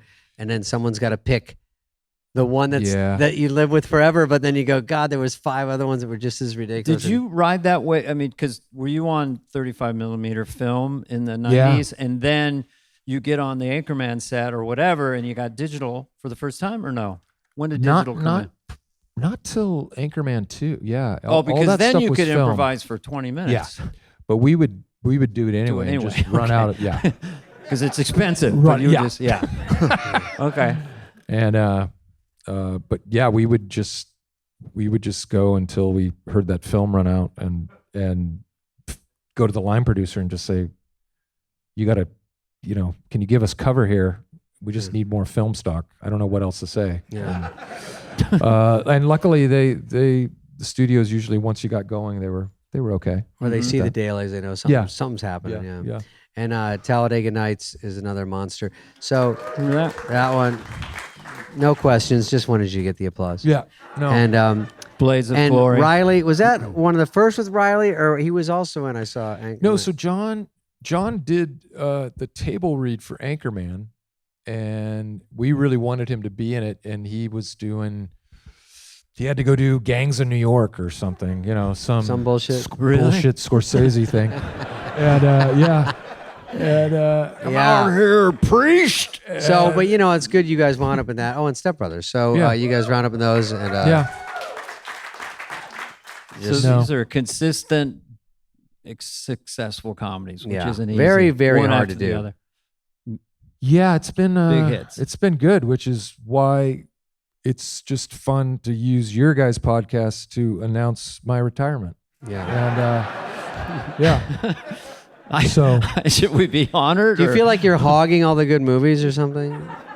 Giving someone else a chance? Yeah, I want to let. I want to do. We should do a remake of. I've already forgotten it. The farty blood guy Warning character. Shot. Warning Shot. Warning Shot. Yeah. Your joke. I didn't. Yeah. Warning Shot. Yeah. Yeah. Let's do a shot-for-shot remake of Warning Shot. We could put a little more money, get a director. Get that same effects guy. The effects guy. That guy's still around. You ever have the sound guy get in your face? Hey, man, we're just going to wire you up here. I'm like, sir, I got it. They're like, it's going to go right down your pants. A lot of problems. Go up your butthole. And I'm like, where does it need to go? You want a waist? Or you want an ankle? What do you want? What do you want? This you one want your an waist? ankle? What do you like? Can I tape this to your chest? Is that all right? Do you want it up the beehole? You know what that is? Do you mind holding better the sound small up there. microphone? Do you want to put it in your beard? Lines? Bury it in your beard? Do you mind swallowing this microphone? It would help. It would help production. I want to get the sound of your you carry digestive the boom mic? juices. Can you learn how to use this boom mic? Take it home with you on the weekend. Can you hold it just out of frame and do your own boom? Yeah. It's a good arm exercise. It would help. Yeah. I used to feel sorry for those guys with the 40-foot boom. Oh. For like Just 20 shaking. minutes. On a long take. Shaking like that. And I'm like, I got another funny idea. And they're like, motherfucker. Yeah, keep it rolling. This guy's triceps. And then they'll cut, and the guy's like, lays down in convulsions. Yeah. Yeah. We got it easy. God damn it. Oh, I have a question. I know, about, but don't you? Yes? Don't you feel this? You'd be fired from every single job on a movie set except for the ones that we get to do, right? Oh, like a real movie? That's what I feel like. Well, I mean, it seems like you were all most of the time working with like-minded spirits and. No. I mean, as an actor, all the other jobs are so much harder than just. Oh yeah, totally. Goofing around. Right. Yeah. I would rather just Oh, a goof real around job? and have someone shoot it than. I could never do a real job. Is that what you're talking about? No. Wait. I didn't know. Doesn't my question make sense? Yeah. No, I'm just saying. Between like camera, director, Yeah. Well, sound, I didn't all know. these other jobs. yeah. Yeah. To be an actor, it's like That's the hard. easiest one. Well, that's why they all hate us. Because they go look at you and they go, look at you coming in here, tra la la. Oh, do you have to memorize 3 lines? Yeah. And they're like, I'm like, give me a minute. And they're like, he's coming. You know, it's all that stuff. And they're all waiting. And then you walk out. Can I get a quick spritz of Final Net? All right, ready. Final net. Final net. That goes with Isn't that Final hairspray? Spinata. That's what my mom used to Final have. net. Yeah, kid. Are you? Is that one of your guys' sponsors? Final net. Yeah. We have Hey, our Drakkar sponsors and are here. Final- I think. Show of hands. Now, when you, I'm going These are to all your jump around sponsors? here. Yeah. I'm going to jump around You're here. gonna Wait a jump second. around. Rapid fire. Norm was in Jeopardy with you a lot. Yeah. Any funny Norm stories or anything about Burt Norm? Reynolds. Yeah. My God. Because that was brilliant. Hysterical. Jeopardy again, one of the big sketches that one of Huge those SNL. big sketches everyone remembers. Yeah. Always funny. Daryl was funny. And Norm was great. Yeah. The best Norm story was, I think it's the one where he comes back, he's wearing a big foam cowboy hat. Yeah. And he's like, that's funny, huh? Look, wearing a cowboy hat. And anyway, there's some beat where I have to be super exasperated with him, and I yell at him, and we get out of the sketch, and Norm comes running after, and he's like, "Hey, well, everything okay?" I go, "Yeah, why?" He's like, "You seem kind of mad at me out there." I'm like, "No, Norm, we've done it. This is like the 4th time we've done the sketch." "No, but that time it just seemed like you really were mad at me for some reason." I said, "No, we're good." That's very Norm right So there. funny. That's his Yeah. sense of humor. Yeah, you seemed kind of mad there for a moment, right? But he was not. I don't think he was doing a bit. He wasn't doing He a might bit. have, he might have been serious that He you were also screaming. was very sensitive He in was that way very too. shaken. Yeah. And then Because you can commit hard and you probably scared him. another great Norm story has nothing to do with Trebek. Was, and Catan told me about it. They were on a flight together, back L.A. to New York. Chris had taken off his shoes, and he can't find his shoes. They're about to land, can't find his shoes. He's going to the flight attendant. "Have you seen my shoes? I took them off." It's like, "I don't know." He's like, Catan's like, "Norm, come on. You took my shoes." "No, I didn't. I didn't take your shoes. Why would I take your shoes? It's the stupidest thing I've ever heard. I would never. He's like, "Come on, give me back my shoes. I know you took them. I know." Norm's like, "I don't know what you're talking about." Catan has to walk through JFK With no shoes? with no shoes, just in his socks. An entire season goes by, and then Catan and Norm are jousting back and forth about something. They used to joust a little bit. And then Norm finally goes, "Oh yeah, and one other thing, I did take your shoes." That flight in November, Flight November. I took them, I threw them in the trash can, just so you know. Yeah, because I saw the shoes there, right? And I kind of grabbed the shoes. So yeah, you know? you were right. I He took used your to give shoes. Catan so Yeah. much shit. I Oh know. my God, yeah. He was tough. Okay, let's see if we have anything else. Before we let you go. And the other thing I was thinking about today, Mhm. Downey used to give me the great. I loved being Jim Downey, Jim Downey, great writer. legendary writer, who came up with strategery. Oh, he did. Strategic. I had the 18-2 writing for me on, Yeah. with Al Franken yeah. and Jim Downey. Totally. Yeah. But Downey, I loved being in Downey sketches for a number of different reasons. But the best was between dress and air, and he'd do it every single time, and I would laugh hard every single time. He'd go, "Great job. Take it down about 1,000%." And then I would just yes and I'd be like, yeah, okay. Yeah. And he's like, "I don't know what happened. You must have gotten into your big juice or something." But he would literally tell me to take it down 1,000%. Worst advice, yeah. Did you? Made me laugh every single And he time. would never say he's joking. Yeah. No, yeah. Yeah. I remember one time I did a joke on Hollywood Minute about with jokes. They had some had a little more of a. Some were clever, some had a little mean streak. But I did a Jim Carrey one. The funniest part is I liked 99% of the people I'm making fun of. And Jim Carrey, I was just trying to get foot in the door at SNL and whatever it took. But Jim was doing these, the movies that I loved. But I said, and they would always prod me to go farther, right? Because it was like through them, I dare you. So I said, "Oh, Jim Carrey after this, one of his movies was rushed to the hospital after an overdose of overacting pills with Play It Too Big juice," and the crowd just stared at me, and it was too soon. Don't mess with our fucking guy. Yeah. Jim Carrey. And I was like, no, I love And anyway, that was cut after Dress, but Dress Rehearsal was a good. But that was those guys, and they would write me the roughest. Because they Hollywood Minute jokes at like the rewrite table. They go, Jim would be like, "No, you would never." Well, no, you're too much of a pussy. And I go, "No, I'm not." What? And then he'd tell me, I go, "Yeah, I'm too much of a pussy." I'm not saying that. He goes, "Of course, because you're a pussy." And I go, "Why?"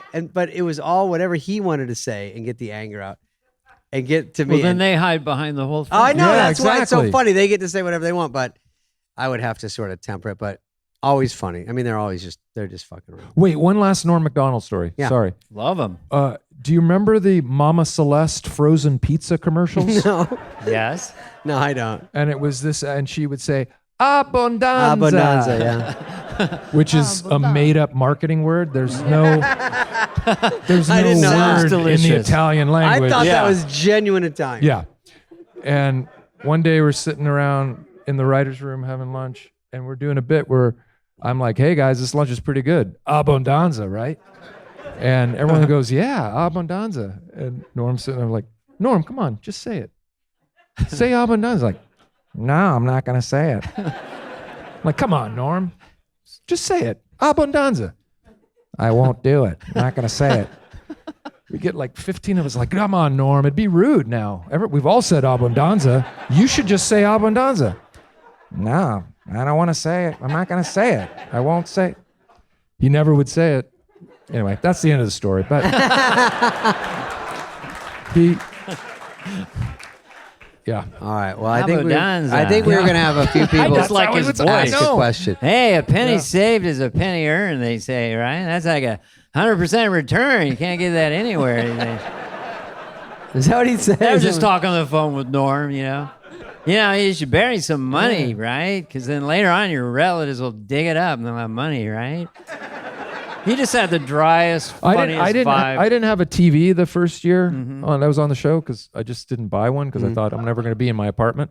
So I'd go and watch the NBC sports feed on like a Sunday. Right. Norm, of course, is in there.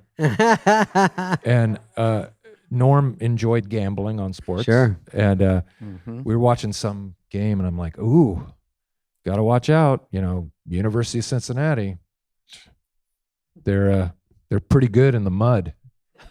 He's like, "Really?" And I go, "Yeah. I think they're like 750 winning percentage in rainy games." I didn't know that. Yeah, okay. Logs it away. I think we're doing a bit. Right. There's no way. How do I know that stuff? Yeah. Week later, Norm's like, "You cost me $35,000. I'm like, "Doing what? What do you mean?" "Cincinnati, University of Cincinnati in the mud." I'm like, "What? You said they were really good in rainy games." I'm like, "You bet on?" I was joking. And you bet that much? Yeah. Yeah. Why are you telling me that amount too? That's like when Norm asked Lovitz for give me $200. So they're playing a casino. Oh, that's funny. Okay. He's like, John's like, "Okay." So the next day, lend. John, lend. And he goes, Yeah. yeah. And then Lovett's like, "Can I get my money back?" And he goes, No, I lost it. I lost all of it. He goes, "Why are you mad? I lost $8,000. Yeah, he goes, "You only lost 200. You only lost 200. Yeah. We love Norm. There was only one Norm. And he was amazing. A comedy genius. So All right, Will Dana. Ferrell. Dana, I think they want to ask a few questions from the audience. Then we'll get Yeah. I was then we'll just get Will to his limo. I was just going to butter up Will. Oh, yeah. I was going to say to Will, because he loves sports, Yeah. like if I was going to do a sports team of SNL stars, Yeah. I put you at the power forward. Oh, okay. And maybe an Aykroyd or Thank you. Phil at the center. Yeah. Maybe Bill Hader. After that, I never try to pick SNL people because then I go, fuck Adam Sandberg. I miss him. Yeah. But I would, Yeah. Lauren said that about you. No. He's a top 2 at least. Top 2. Well, is he possibly 1? I'm not going to say it, but he's a top 2. 3. Top 3. Top 3. Where in that 3? I don't know. We don't know. I feel like the general consensus is me, Dana, Will. In the history of SNL. I think it's Spade. And sometimes it mixes up. Dana, Will, Dana, me. Yeah. Yeah. But we're up there, man. It's lonely, but we're up there. No, yeah. Now, I was sort of an intern there for 6 years. David Spade plays the little engine that could, but Yeah. we've had an incredible career. Who did World Missy? 800 million Wrong minutes. Missy. Yeah. 800 million minutes. That's how it goes now. 6 billion minutes. Everyone's That's a like, hit. That feels good. I don't know. It sounds like a lot of minutes. Yeah, 6 It's billion. the biggest film in Chile. Oh, yeah. They love you in Uruguay, kid. I can't step foot in Bulgaria. Lower Mongolia. You're All right, killing it. go out there. We're going to ask Will. We'll give 4 questions from the audience, and then, Will, you don't even have to answer if you don't want. Just make them feel stupid.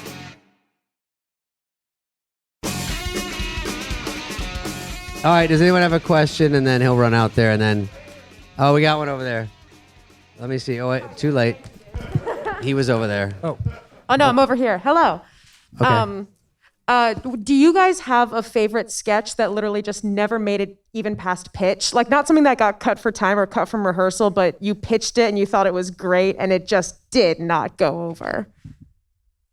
I had a sketch that that tops my list. I had written a sketch about a guy who looks exactly like Gabe Kaplan from Welcome Back, Kotter, and he's a super, and he works in an insurance. The insurance company he works for. He knows that Gabe Kaplan is a client. And it's the day that Gabe Kaplan came in to renew his insurance coverage, but no one told him. No one told my character that Gabe Kaplan was there. And I was... How did this not get on? Are you sure this doesn't get on? It got on. No, it got on to dress. Oh. But it was so silent. At one point, there's the smallest laugh in the world. Like kind of in the upper deck there, you just hear, hee. But it died so hard. So that was it. But it worked great at the table. Everyone I have thought it was one so quickie, which was a guy. I'm sorry, buddy. He was obsessed with Kurt Cobain after his death, and I worked at Baskin Robbins, and I wouldn't wash my hair. And Bob Odenkirk and I wrote it, and it was Kurt. Every time I was trying to name ice creams after him, and then when people come in, they go, my manager goes, "You got to wash your hair." I go, "No, Kurt and dirt. You can't wash him away." And then again, crickets. But that was crickets at read through with Odenkirk, who's a great writer, and it was a fully formed sketch, and it just On didn't work. Season 2, we're doing a press conference, and they said, "Do you have any new catchphrases to me?" So I just said, my new catchphrase is, "I got to go." Right? So I wrote a sketch called Funny Little Poopy Head. And I was Mr. Funny Little Poopy Head. Jan Hooks was Miss Fun. And it was legendary really, Jan Hooks. if it had gotten on, I would have enjoyed it. But it was just to hear Lorne say Funny Little Poopy Head. So there was so much stage direction. And Lorne Michaels had to say that Funny thing Little like, Poopy Head Funny Little walks Poopy into Head the is room. sad. Yeah. Funny Little Poopy Head walks across the room. That kind of and then he goes, "I got to go." And then Jan Hooks' hook was, "And I'm going with them." Never made it to That air. would've worked. Only at the Largo. Yeah. Yep. All right, next one, Greg. Anybody? You're There's slow some. to the. Oh, Greg's in Yeah. Hey, you did College Game Day in 2010 with Lee Corso. What was he like? Is that for me? I don't think I did. I don't remember I being in it, so Was that you? Oh,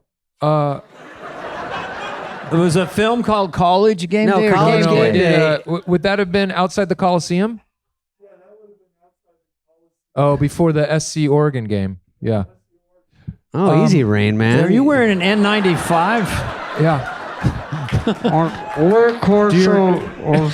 Yeah, definitely outside the Coliseum. Yeah, of course, I'm an excellent driver. I don't remember having much interaction with Lee. I'm sure he was nothing but lovely.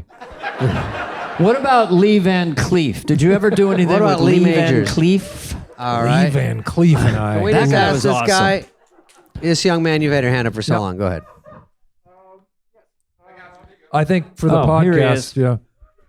Thank you. Hi, Will, Dana. You guys were part of a video where you played the Bushes. Oh, all the presidents. For all the presidents Yeah. for Ron Howard. Do you guys have any Funny or stories Die. about that? And David, will there be a sequel to that movie? Don't make up a question for me. You love these two. He's huge and chilly.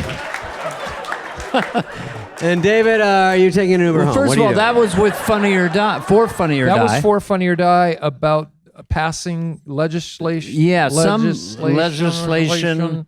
And I remember we just did our characters one at a time. We had everyone who'd played a president on SNL. Yeah. We even had Dan Aykroyd do Bob Dole, I think.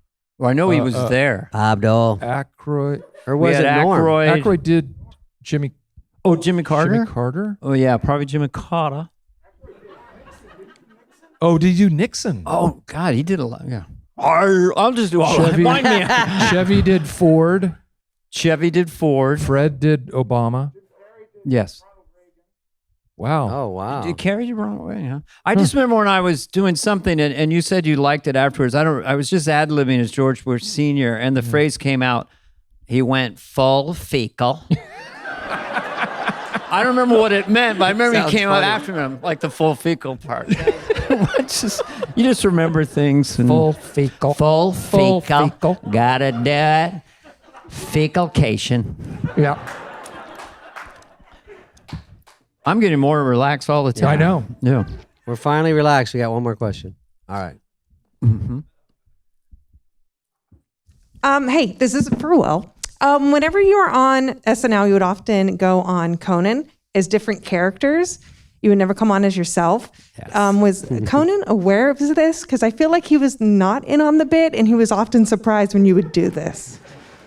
No, he was just very good at acting and playing along because Did you ever try to surprise him with anything? I forget. But then you would ad-lib and stuff. Yeah, you go way off. It might have been because Conan and that whole staff, they were so into please do Weirdness. whatever you want. Yeah. Yeah.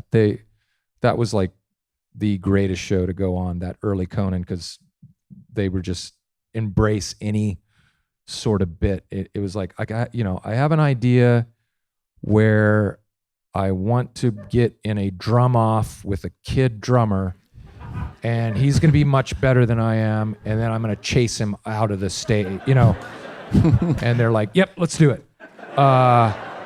Okay, I have another bit where can you set up a pull-up bar, and I want to do a setup where I'm going to do as many pull-ups as I can do, and I'll give $10,000 to charity, and I can't even get one pull-up. For every pull-up, you get, every that's pull-up I'll funny. give, and I just struggle for like 15 seconds. You're like, and I did 30 and yesterday. What's wrong? I can't get one. Oh, well, too bad, March of Dimes, whatever.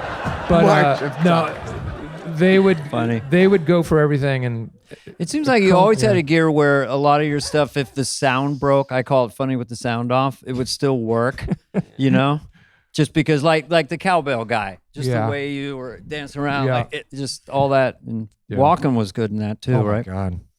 Yeah, Do people know? Is this true that you tried it out with different hosts and it never got on until walking came around? I tried it. Well, it's funny. It was the season before was Norm's last season because you guys were talking about it with Downey, the whole Norm getting fired, and then strangely enough, he comes back the next year to host, Oh yeah, and he which said was they bizarre. fired me. Yeah. Yeah. But I tried it at the table with Norm as the record producer. Yeah. And it worked fine, but it just didn't get it picked. And then I brought it back later going, oh no, I'm going to rewrite this for Walken. It's hard to do it twice. It's hard. Yeah. I was there that night. I was doing a guest spot of something. Oh, okay. And I remember that destroying and and we were way over. And Will, where were you? I was about to say you weren't dead center. No, it was way in the corner, the dead corner there. Fuck, people don't know that's the worst. worst. Do you remember what was the? How did that come out? Just suddenly, because it's such a bizarre, incredibly inexplicable idea. That's why it's just as funny now. You could watch it 20 years later. You look funny. It's a weird song. Yeah, listening to Blue Oyster Cult on the radio. Yeah, it was just that hearing cowbell. That faint cowboy going. Does that guy have any friends? You know, is that the only song he ever got to play cowbell on? Yeah. And then I'm like, I'm gonna write that as a sketch. It's not nothing you can pitch. Yeah. And so I write it, and I rewrote it for Walken. And I was just like, oh, I know that if Christopher Walken says I have a fever, and the only prescription is more cowbell, only he can get a laugh off of that. You can't lose because the stiffer he does it, the more he's married to the cue cards. I have a fever. Yeah. And and you're like phonetically almost getting through it, and it's so fucking funny. And I remember. Is Kevin Pollak here? Could you do Christopher Walken? I think is he here? Oh, is he here? No. Oh, Kevin So Pollak. This is the world's greatest Christopher Walken impression. Oh shit! I have a fever. Prescription is more cowbell.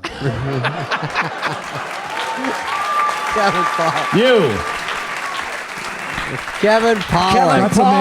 Kevin Pollak happened to be here. But you would say to Walken, you go, hey, Chris, you're just killing it. You're so funny and everything. And he'd be like, we should have Kevin do it. Really? Because I have the party. Yeah. I have no idea. I just say the lines. He doesn't even get the sketch. And I was like, well, you're doing great. If you say so. Okay. I got in trouble for complimenting him. Yeah. For cowbell. Yeah.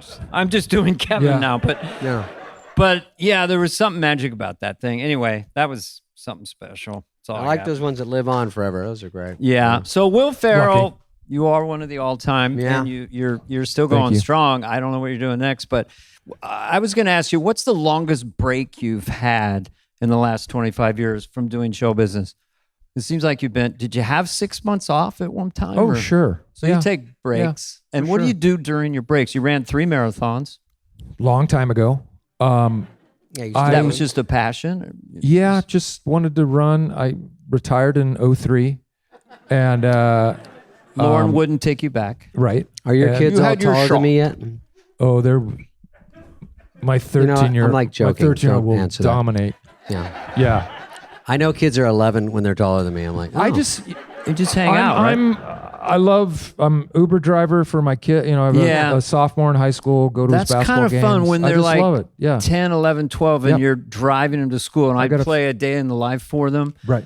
You know, and they play me hip hop and stuff. It was a fair exchange. But it's a lot of fun and cool bonding, because I was noticing my kids weren't talking to me in the car at a given age when I'm driving them to school.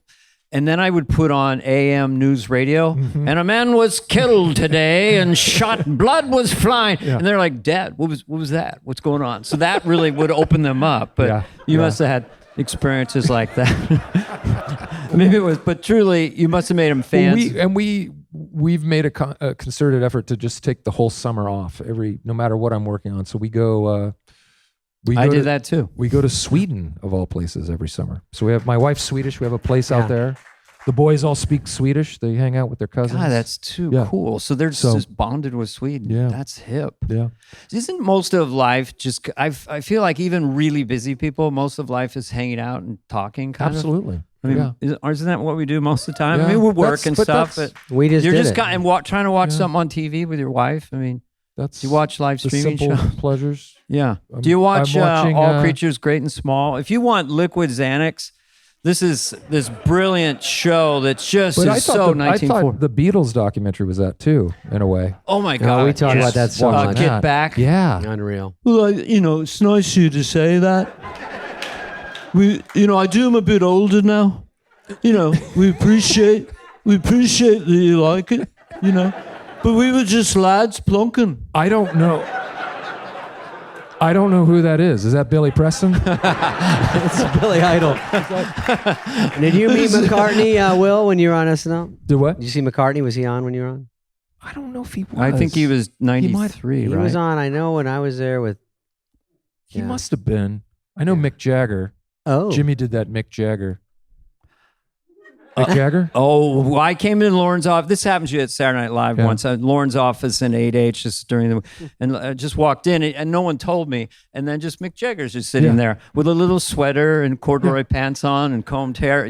Lauren likes to blindside you with a big star. Yeah. He likes to collect china in different coffee cups. Tell him about your stamp collection, Mick. He's very, what you would call erudite. The dinner where Lauren tried to convince me to stay longer. Yeah. Who was there? He kept saying, Mick may stop by. And I'm like, okay. That's what I tell people, but he never stops by. All right. And we keep talking. He's like, so Mick, he could, because they produced some movie together. Right. And I'm like, yeah, fine. Okay. And then all of a sudden, Lauren's eyes go wide. He's like, he's here. He's here. Okay. You sit there, and I'll no. I'll sit here. I'll sit here. I'll sit like this, and you sit over there. No. You sit. Hi, Mick. Hello. Hi. Yes. And Will, he wants your seat. Move. Yeah, move. Well, did you always, be an idiot? Did you always have to guess when he said Paul? Because there were two Pauls, Paul Simon, Paul McCartney. Right. Yeah. Paul's coming over. Which one? And so that'd be McCartney. I sat there awkwardly for 45 more minutes. waiting. With Mick with Mick Mick showed Jagger. up, and I didn't know what to say. Once again, I didn't know what to say. Yeah. And then the next day at rehearsal, Lauren was like, wasn't that the greatest dinner? And Wow. I think he was just excited that he said a celebrity was going to show up, and they actually showed up. What was your most starstruck moment? I for me, like meeting Charlton Heston was a big deal. Like, whoa.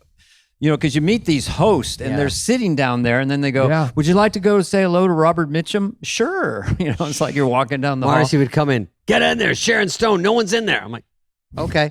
And then you go in She's there. alone. She needs help. That's Marcy. She's reading a magazine. She's like, what? I'm like, I'm supposed to, I don't know.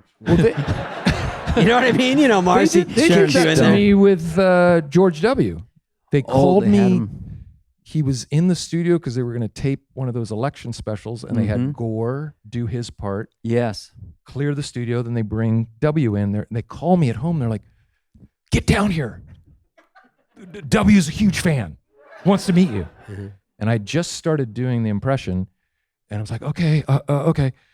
I go down to 8H. There's 100 reporters, everything, and it was like Ayala and Marcy, like. Go up there. Just go and talk to him. And I'm like, Even the cue card guy's going, Hi. look, get up there. Wally. hi, I'm Will. I could tell he has no idea that I'm the guy who plays biggest him. fan. Because you hadn't done it during the debates. Exactly. Right? Okay. We hadn't even So it was gotten- fledgling. It was fledgling, and then he doesn't know me from Adam. He could care less. And You got we bamboozled. both just did this to each other. You did Roxbury? How did you? Yeah, we did Roxbury. Did you awkwardly Did say you listen to Abundanza? tapes? I go, thanks so much for doing this. Yeah. This is, you got a lot, is this a hectic work week for you? I was like, yeah, it's a busy week. Like, yeah. Seems like a lot. Yeah. But you could tell he was stressed Yeah. to be there. It was just like, And Al Gore why- was there too, and right? Al Gore was there just yeah. and commanding the room. Oh yeah. He seemed We're gonna put it in a logbook. so. He was like totally Yeah. presidential. And W then- was. But Yeah. then when they debated, it flipped. Yeah. Well, W. Yeah. Well, whatever. Yeah. But how did Yeah. you did you have to study tapes, or you just kind of got it just by watching him? Watching Daryl And Hammond tightening helped me a little the- bit. Tightening the neck, right? That and Squinting the a little eyes bit. squinting. Yeah. But you did Yeah. kind of look like him when you I got kinda the whole looked, but- gear on. But I think it got better over time. But at first, it was Same with me. It I wasn't didn't that have great. Bush but- Senior yeah. at all. Only Ross Perot was quick because it was such a cartoon right away.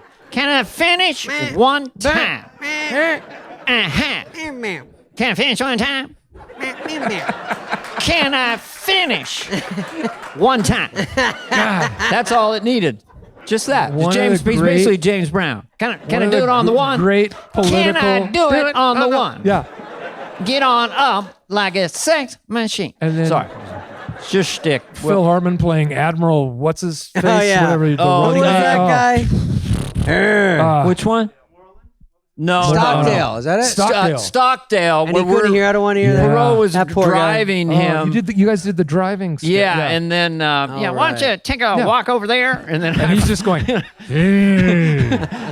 yeah, who am I? Who am I? Where am I? He was doing Scottsdale. Was confused. Politics is fun. All right. All right, we gotta let Will go. We should let Will go. We right? do. He wants to go on. What do you want to do? All right, can we do 3 think that- questions? Favorite toy as a kid? Don't think too hard. Probably Legos. Legos? Wrong. Because his was Stretch Armstrong. Or answer. Micronauts. Did I you love have a Micronauts. Did you have a Micronauts. bicycle that you really liked? Yeah, Schwinn. Schwinn Stingray? Schwinn, Yeah. Stingray. What was Banana the yellow. TV show or movie? When Why is that funny? Because I think he said it, then you said, yeah, that one. Yeah, that one. Well, the Schwinn was famous. it was Some still- people I had I think there was some only weird one ones. bike. Banana I had a seat. Sears front loader. My parents ran out of Banana money. seat. Yeah. So You had a you're a washing little machine? kid. You're like 8, 10, 11, and there's a TV show or a cartoon or a movie that just made you love show business or just blew your mind. I'll give you an example. Yeah. Ben Stiller said it was the Poseidon Adventure.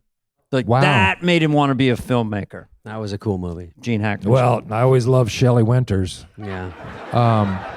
she sure had a figure. Yeah, I would say Poseidon Adventure too. Yeah. Gene Hackman is Yeah. unbelievable. He was great. It's up there. Favorite- That's how we'll live. Up there. 1 inch thinner. I'll Tried, Kevin. I'll remember the real answer driving home Yeah. after this. But the one thing I saw love- Jason the Argonauts. It could be, I saw those, and Wild Wild West was kind Land of of the my Lost. age You group. like Land of the Lost. Land of the Lost, I loved. But that didn't make me want to go into showbiz. Little House on the Prairie. make you Can wanna I That get get made lost? me want to go into no. No. What made you want to? Well, I loved. We're not leaving. God, no, we went past a it's two-parter building. to a pressure's three-parter. building. The Yeah. pressure's building. It's a 9-parter. Okay, these are the shows I loved. I loved Happy Days, Yes. Laverne and Shirley. Yep. That block on Yes. Tuesday nights. Yeah, Tuesday night. By the way, And then I loved Saturday night was Fantasy Island Love Boat. Shit. And Me too. God. Me too. see, those are so relaxing. We need shows Yeah. like that. Just, but I wanted to live on the Love Boat. I wanted to be Everyone's 'cause it was happy. calm and always fun. calm, fun guests every week. And Julie, the coked up cruise Yeah. director, Yep. she was great. Yeah, I Gavin watched that same McLeod. block. Laverne and Shirley. Yeah. Happy Days and Laverne and Shirley. Fonzie literally jumped the shark. I remember watching that. I made my mom watch it with us. I was like, watch. Isn't it funny to think that Henry Winkler, he was the coolest guy in America Unreal. at that Yeah. point in time. Couldn't believe it. It was so cool. Yeah. Playing And the toughest guy. I knew greaser. people thought he could Yeah. beat up anyone. Well, the Fonz could beat up He anybody. never really got in a fight, to be honest. It was No, like, he was he'd all. snap his fingers and they'd run or I something. want. could I don't never want to say date he was myself, sorry. but mine was Danny Kaye. Sorry. He never could say he was sorry, right?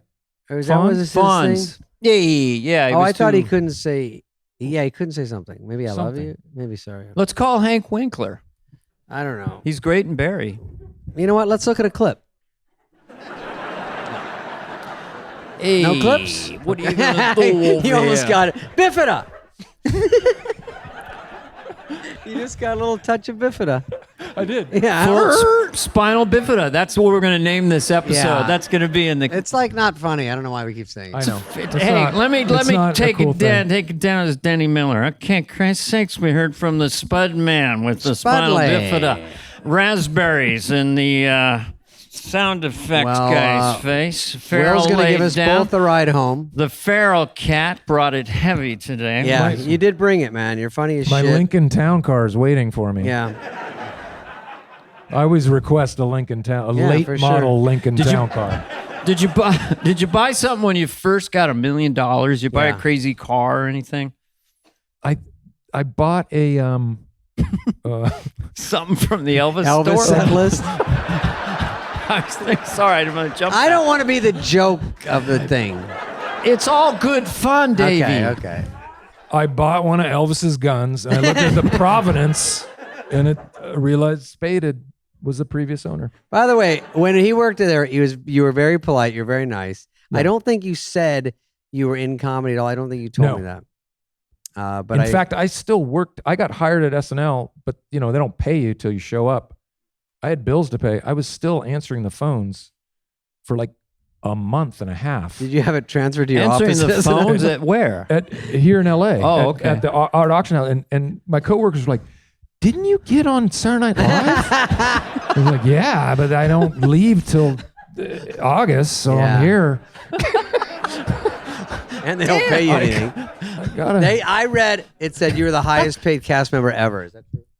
I don't think so. They said it was, but what was your starting salary? Like when you first got on, do you remember? Because there's per show. It was a per show. Yeah. I'm guessing 6,000. It was something like that. Okay. It was 55 or 6. Yeah. 4,500 times 20, 90 grand. Keep 30, broke even. Easily. Star Saturday Night Live, breaking even, man. Yeah. I mean, $900 a week to write, $1,500 to bump if I got on Update or something. Mm-hmm. Yeah. And but the male prostitution paid the bills. Yeah. I ran a glory hole on 18. Oh, we don't want to go on that specific. It was just you were a friendly guy. You were a gentleman. I never got that reference because they'd be if your sketch ever scored, they'd be like, that was a real glory hole. I'd be like, what does that mean? Like, never mind. Ask Spade.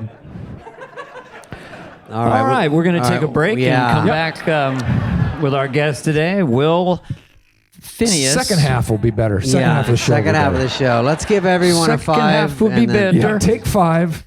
See who stays. I'm going to talk with a Swedish accent. Is this offensive, this accent? That is really authentic. I'm Is the Swedish chef a lot Norwegian. Getting we don't like in the Swedes. I know. That's a bad rivalry. Mm-hmm. Well, yeah. Is the Swedish chef get a lot of poontang in Sweden? Be honest. The Muppet character? Yeah. Who else? Skirnda.